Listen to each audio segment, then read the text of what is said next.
Good morning বন্ধুরা, আশা করি সবাই ভালো আছো। আমিও ভালো আছি। যে আজকে নিয়ে এসেছি সকালে একটা জলখাবার। সকালে খুব ব্যস্ততায় আমরা অনেক কিছুই বানাতে পারি না, এই জন্য নরম তুলতুলে প্যানকেক। এই যে প্যানকেক অনেক সময় বাচ্চারা অনেক কিছু খেতে চায় না, সবজি টবজি, এই যেভাবে সবজি দিয়ে বাচ্চাদেরও খাওয়াতে পারে। এই জন্য প্যানকেকটা তৈরি করতে আমাদের লাগছে ময়দা, দুধ, টমেটো আর লঙ্কা, পেঁয়াজ আর ডিম আর নুন, চিনি আর একটু বেকিং পাউডার। এবার বাচ্চারা যাদের খাবে তারা লঙ্কাটা নাও দিতে পারে। যেহেতু আমার ছেলে একটু বড়, এই জন্য আমরা লঙ্কা দিয়েছি। ও ঝাল খেতে পারে। যাদের বাচ্চা ঝাল খেতে পারে না তারা লঙ্কা ছাড়াও বানাতে পারে। আর শীতকাল হলে ভ্যারাইটিস রকমের সবজি পাওয়া যায়, যেমন গাজর দিতে পারেও, কেউ আবার ক্যাপসিকাম দিতে পারো, অনেক কিছুই এর সঙ্গে অ্যাড করা যায়। ঠিক আছে, যেহেতু আমাদের কাছে গাজরও ছিল না আর ক্যাপসিকামও ছিল, জন্য আমরা লঙ্কা, পেঁয়াজ আর টমেটো ইউজ করছি। শীতের সময় অনেক কিছুই থাকে, সেই জন্য অনেক কিছুই ব্যবহার করা যেতে পারে প্যানকেকে। তাতে কি হয়, সবজিটাও খাওয়া হয় এবং আমাদের ডিমও পড়ছে, সবজিও পড়ছে, আবার সঙ্গে আমাদের পড়ছে, দুধও আছে। তাই জন্য সব রকমই আমাদের স্বাস্থ্যকর একটা খাবার তৈরি হচ্ছে এটা। ঠিক আছে, বানানোটা খুবই সোজা। এই যে এগুলো ব্যাটারটা গুলে নিতে হবে। ব্যাটারটা সুন্দর করে গুলে তারপরে আমরা এটাকে ব্যাটারটা গুলে নিতে হবে। যে ডিম দিয়ে সুন্দর করে গুলে যে ডিমটা দিচ্ছি, যেহেতু আর সকালবেলা আমাদের খুব ব্যস্ত থাকে, সেই জন্য ব্যস্ততার জন্য আমরা অনেক সময় অনেক কিছু বানাতে পারি না। এটা খুব সহজ পদ্ধতি রান্না, যে কেউ তৈরি করতে পারে। আর যেসব দিয়ে তৈরি করা যাচ্ছে সেই সব মোটামুটি সবারই ঘরে থাকছে, যেহেতু তৈরি করাটা কোনো ব্যাপারই না। এবার যার ছোটো বাচ্চা তারা চিনি দিয়ে দিচ্ছি, এখন দেখতে পাচ্ছ। এই যে চিনি যারা একদম ডায়েট করছে তারা চিনি স্কিপও করে যেতে পারে। ঠিক আছে, আবার এটা ভালো যারা একদম খুব ডায়েট সচেতন, মানে তারা এটা ওটস দিয়েও করতে পারে। ঠিক আছে, আমরা ময়দা ব্যবহার করেছি, কেউ আবার আটা দিয়েও এটা করতে পারে, কোনো ব্যাপারই নেই। ঠিক আছে, এবার যে যেমন শেপ দিয়ে করতে চায় সে তেমন শেপেও করতে পারে, কোনো ব্যাপার নেই। এটা বেকিং পাউডার অল্পই দিতে হবে। ঠিক আছে, এবার এটা ভালো করে ফেটিয়ে নিতে হবে। ঠিক আছে, আমরা তো অনেকেই অনেক কিছু বানাই, কিন্তু এটা একদম সহজ পদ্ধতিতে সকালবেলা যা বাচ্চা স্কুলে যাচ্ছে। এবার আমরা কিন্তু দুধটা একবারে দিইনি, অল্প অল্প করে দিয়ে গুলছি, আর ঠিক টাইপের হবে আমাদের ব্যাটারটা। এই জন্য ঠিক আছে, ব্যাটারটা আমাদের সুন্দর গুলে নিতে হবে। ব্যাটারটা যত সুন্দর গোলা হবে আমাদের কেকটা তত সুন্দর ফুলবে।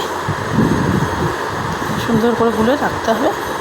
যে আমাদের গোলাটা প্রায় কমপ্লিট। গোলাটা হয়ে গেলে কিছুক্ষণ ঢাকা দিয়ে আমরা রেখে দেবো। তাতে কী হবে, আমাদের এইটা ব্যাটারটা ফুলে যাবে।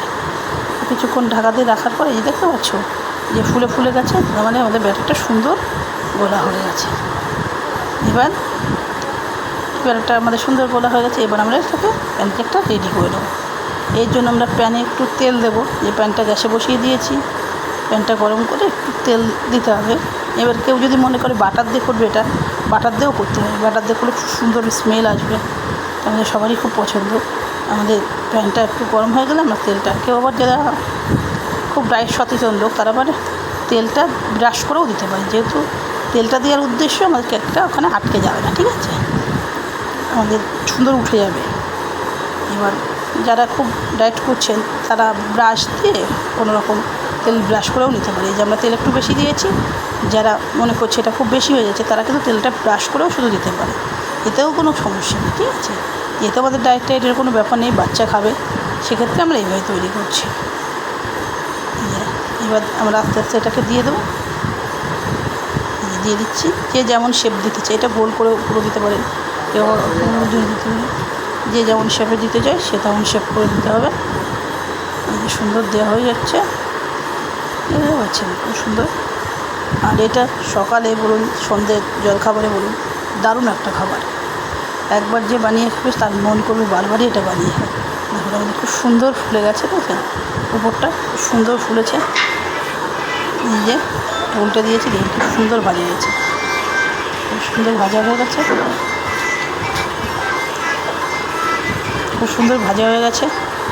বুঝতে পারছি, এবার উল্টো পাল্টে ভেজে নিচ্ছি।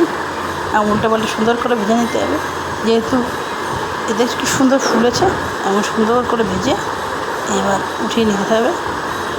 গরমও কেউ খেতে পারে, গরম খেলে, এবার যেহেতু এটা প্যানকেক গরম খেতেও পারো, ঠান্ডা করেও খেতে পারো। আমরা দুটো ভেজে দেখাবো, এবার যে যেমনভাবে খেতে পারে। এটা তো কোনো ব্যাপার না, পছন্দ যার যার নিজস্ব ব্যাপার, ঠিক আছে। এবার গোল গোল শেপ করেও করতে পারো, লম্বা লম্বা শেপ করেও করতে পারো, কোনো ব্যাপার না, ঠিক আছে। এরকম করে আস্তে আস্তে করে তৈরি করে দিতে হবে। একটু শেপ দেওয়ার চেষ্টা করছি, যেহেতু আমরা এটা শেপ দেওয়ার চেষ্টা করছি, বুঝতে পারছো। সুন্দর তেলটা চারিদিকে গুলিয়ে দিচ্ছি যাতে চারিদিকে তেলটা লাগে। কি সুন্দর ফুলছে, সুন্দর ফুলে গেছে, খুব সুন্দর ফুলেছে, খুব সুন্দর ফুলেছে। উল্টে দিয়েছি, এখন ভাজাটা রেডি হয়ে যাবে। এটা বাচ্চার জন্য তো খুবই ভালো খাবার, বাচ্চা বড় সবাই খেতে পারে, বাচ্চার জন্য খুবই ভালো খাবার, বড়দের জন্য খুবই ভালো খাবার। এটা আজকে আমাদের সকালের খাবার ছিল। আমরা যে সকালে এটা রান্না করেছি, ছেলে খেয়েও গেছিলো, টিফিনে নিয়ে গেছে, আর আমাদের জন্য করেছিলাম, সবাই খেয়েছে, খুব সুন্দর টেস্টি। শীতকালে তো বললামই আগেই যে অনেক কিছুই দেওয়া যেতে পারে। আর দুপুরবেলা রান্না করেছিলাম সেটাও তোমাদের সঙ্গে শেয়ার করব। দেখতে পাচ্ছ কেমন সুন্দর হয়েছে, এভাবে করে তৈরি করে খেয়ে দেখবে, সুন্দর। আর দুপুরবেলা রান্না করেছিলাম আজকে যে ভাত, ঠিক আছে, ভাত আর রুই মাছ দিয়ে আলু পটল দিয়ে তরকারি, রুই মাছ দিয়ে আলু পটল দিয়ে তরকারি, আর তার সঙ্গে ছিল উচ্ছে আলু ভাজা আর দুধ, ঠিক আছে। এটা আমাদের আজকে দুপুরের খাবার ছিল। তাই ভিডিওটা এখানেই শেষ করছি। ভিডিওটা ভালো লাগলে একটা লাইক করে দেবে, চ্যানেলটা শেয়ার সাবস্ক্রাইব করে পাশে থাকবে। ভিডিওটা শেষ করছি।